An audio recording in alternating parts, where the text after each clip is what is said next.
प्यारे बच्चों, आज का हमारा टॉपिक है ओम का नियम। एक कक्षा 10 विज्ञान का इम्पोर्टेंट टॉपिक है। आप इसको ध्यानपूर्वक समझिए। ओम का नियम किसे कहते हैं, ओम के नियम में किस प्रकार का ग्राफ बनता है, ऐसे क्वेश्चन जो है अक्सर पूछे जाते हैं, तो आप इसको ध्यानपूर्वक समझिए। तो ओम का नियम क्या कहता है, यदि किसी चालक की भौतिक अवस्थाएं अपरिवर्तित हों, तो आपको ध्यान देने की बात यह है, कोई चालक हो उसकी भौतिक अवस्थाएं कैसी हों, अपरिवर्तित हों। यदि किसी चालक की भौतिक अवस्थाएं क्या हों, अपरिवर्तित रहें, तो उनके सिरों का विभवांतर उसमें बहने वाली धारा के अनुपाती होता है। तो फिर से आपको बता दें, ओम के नियम के अनुसार यदि किसी चालक की भौतिक अवस्थाएं अपरिवर्तित रहें, तो चालक के सिरों के बीच विभवांतर उसमें बहने वाली धारा के अनुक्रमणपाती होता है। तो इस नियम को हम लिख दे रहे हैं, आप इसको नोट करिएगा।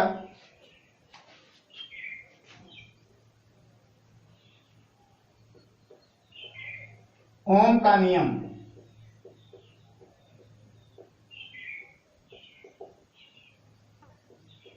यदि किसी चालक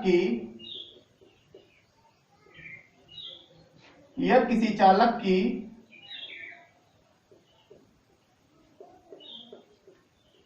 भौतिक अवस्थाएं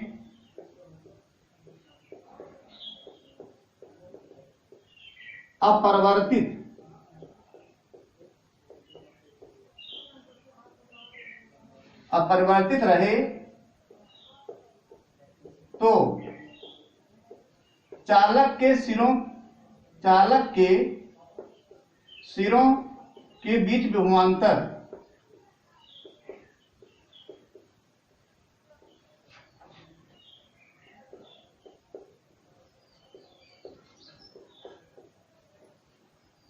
उसमें बहने वाली, मतलब चालक में बहने वाली, उसमें बहने वाली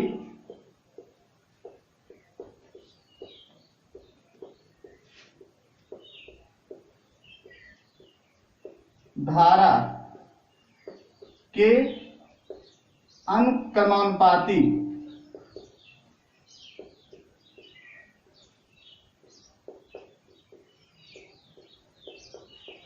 इसका मतलब क्या है, तो चालक के सिरों में विभवांतर होगा, उसमें बहने वाली धारा के क्या होगा, अनुक्रमानुपाती होगा।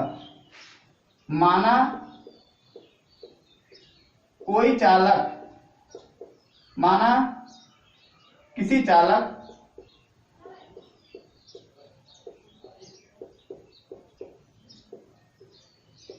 के सिरों के बीच विभवांतर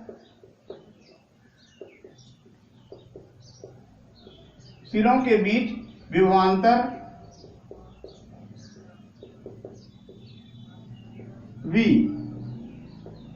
तथा प्रवाहित धारा कितना हो, I हो, तो ओम के नियम से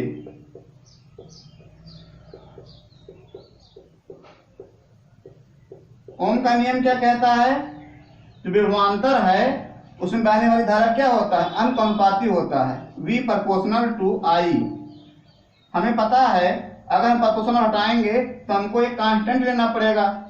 V इक्वल टू, इसको हटा देते हैं, कांस्टेंट हो गया R। R क्या है, एक नियतांक है,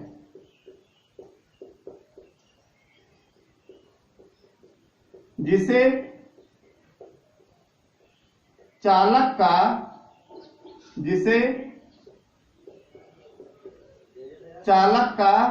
क्या कहते हैं, प्रतिरोध कहते हैं।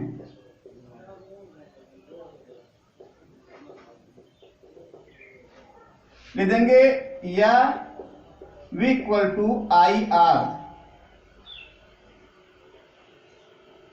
अब यहां से एक प्रश्न आता है, क्या आता है कि सिद्ध कीजिए कि चालक में बहने वाली धारा उसके प्रतिरोध के व्युत्क्रमानुपाती होती है। क्या आता है, सिद्ध करो किसी, ये तो ओम का नियम हो गया। अब दूसरा प्रश्न क्या बनता है, सिद्ध करो किसी चालक में बहने वाली धारा, किसी चालक में बहने वाली धारा उसके प्रतिरोध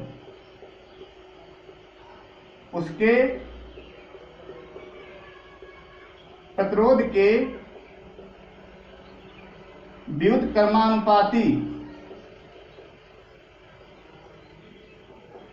होती है। अब इसको हम प्रूव कर रहे हैं, क्वेश्चन बन गया आपका, हमने क्वेश्चन बना दिया।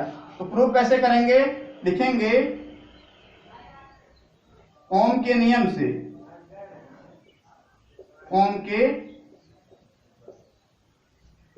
नियम से V बराबर क्या होता है, I R, यहां लिख देंगे, या I R बराबर क्या हो जाएगा, V हो जाएगा। V equal to I R या I R equal to V हो जाएगा। फिर क्या लिखेंगे, I equal to V upon R। अगर हमको बराबर हटा देना हो तो हम क्या करेंगे, तो V को क्या मान लेंगे, कांस्टेंट मान लेंगे। V एक क्या है, विभवांतर क्या है, नियत है। विभवांतर V क्या है, नियत है, मतलब कांस्टेंट है, नियत है। तब क्या हो जाएगा, अगर ये नियत हो जाएगा तो V हो जाएगा I proportional to 1 upon R। तो हमको यही क्या करना था, प्रूव करना था। हमने देखिए कितनी आसानी से इसको प्रूव कर दिया। तो इस तरीके से आप भी इसको प्रूव कर सकते हैं, ऐसे प्रश्न आते हैं। अब आता है ओम का नियम, तो समझ लिए आप। ओम के नियम पर आधारित ग्राफ कैसे खींचते हैं, कैसे हम बताएंगे कि ओम के नियम का पालन करता है कि नहीं करता है। कभी कभी ऐसे क्वेश्चन भी आ जाते हैं। और हम आपको ये भी बताएंगे कि जो प्रतिरोध है, ये प्रतिरोध जो है इसका मात्रक क्या होता है और प्रतिरोध किसे कहते हैं। तो इसको आप नोट कर लीजिए, जितना बताया गया है।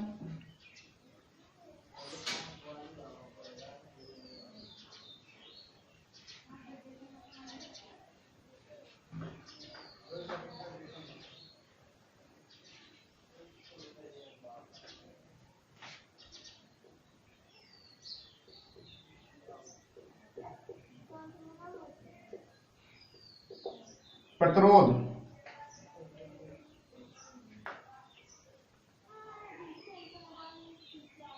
प्रतिरोध का मतलब ही होता है, प्रतिरोध मतलब होता है रुकावट, बाधा।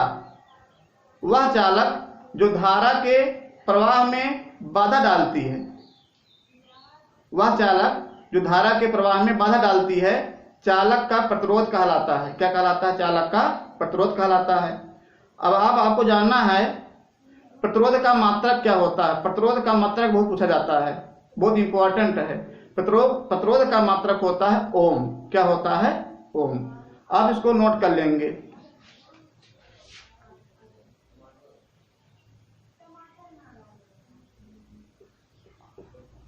ऐसा चालक जो धारा के मार्ग में बाधा या रुकावट, बाधा उत्पन्न करे, उसे चालक का प्रतिरोध कहते हैं।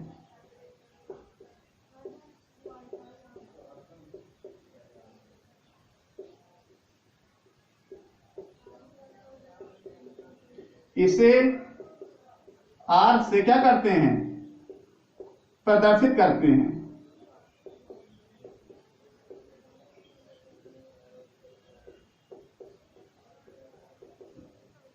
इसे R से प्रदर्शित करते हैं।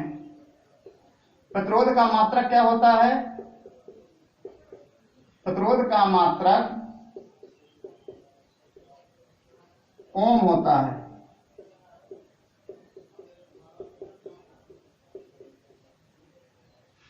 अब हम ग्राफ खींचना बताएंगे आपको। ओम के नियम पर, ओम के नियम पर आधारित ग्राफ, ये हमको खींचने के लिए मिलता है। ओम के नियम में इंपॉर्टेंट क्या होता है? विभवांतर और धारा होती है। देखिए ये आपको क्या हो गया? विभवांतर हो गया, वोल्टेज। ये क्या हो गया? इधर हो गया धारा। जब विभवांतर और धारा के बीच हम ग्राफ खींचते हैं तो हमको सीधी रेखा मिलती है, स्ट्रेट लाइन। तो अगर स्ट्रेट लाइन मिलता है, जान लीजिए धारा, विभवांतर धारा के बीच जब ग्राफ खींचेंगे और हमको उनके बीच स्ट्रेट लाइन मिलता है, तो आप ये समझ लीजिएगा कि यह ओम के नियम का पालन करता है। तब ओम के नियम पर आधारित जो है प्रतिरोध भी ओम के नियम पर आधारित होते हैं। प्रतिरोध क्या होते हैं? ओम के नियम पर आधारित होते हैं। तो ओम के नियम पर आधारित प्रतिरोध दो प्रकार के होते हैं। पहला होता है ओमीय प्रतिरोध, दूसरा क्या होता है? अनओमीय प्रतिरोध। तो बताइए आप, ओमीय प्रतिरोध किसे कहते हैं? ऐसा प्रतिरोध जो ओम के नियम का पालन करता है, ऐसा प्रतिरोध जो ओम के नियम का पालन करता है ओमीय प्रतिरोध कहलाता है। ओमीय प्रतिरोध कौन सा होता है? मैंगनीज का तार होता है। और अनओमीय प्रतिरोध किसे कहते हैं? ऐसा प्रतिरोध जो ओम के नियम का पालन नहीं करता है, उसे क्या कहते हैं? अनओमीय प्रतिरोध कहते हैं। जैसे अनओमीय प्रतिरोध में क्या आता है? डायोड बल्ब का प्रतिरोध और ट्रायोड बल्ब का प्रतिरोध। तो ये जो होता है अनओमीय प्रतिरोध होता है। तो हम इसको लिख दे रहे हैं, आप इसको नोट कर लीजिएगा।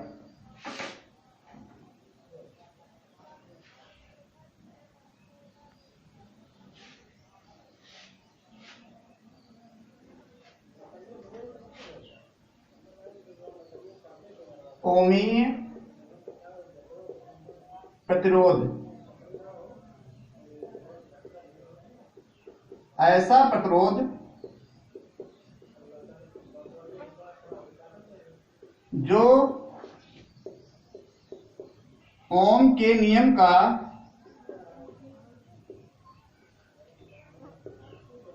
पालन करता है, ओमीय प्रतिरोध कहलाता है।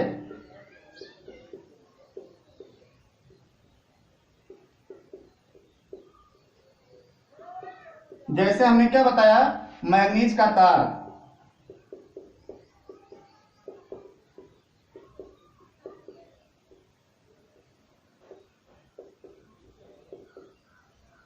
और अनओमीय प्रतिरोध क्या होता है? अनओमीय प्रतिरोध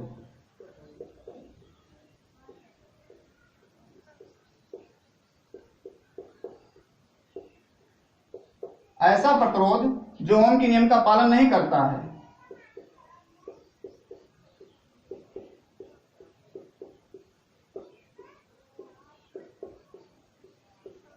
जो ओम के नियम का पालन नहीं करता है।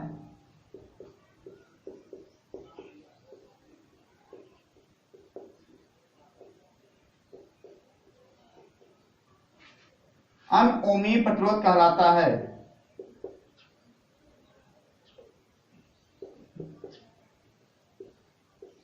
अनओमीय प्रतिरोध कहलाता है। जैसे जैसे हमने क्या बताया? डायोड बल्ब का प्रतिरोध।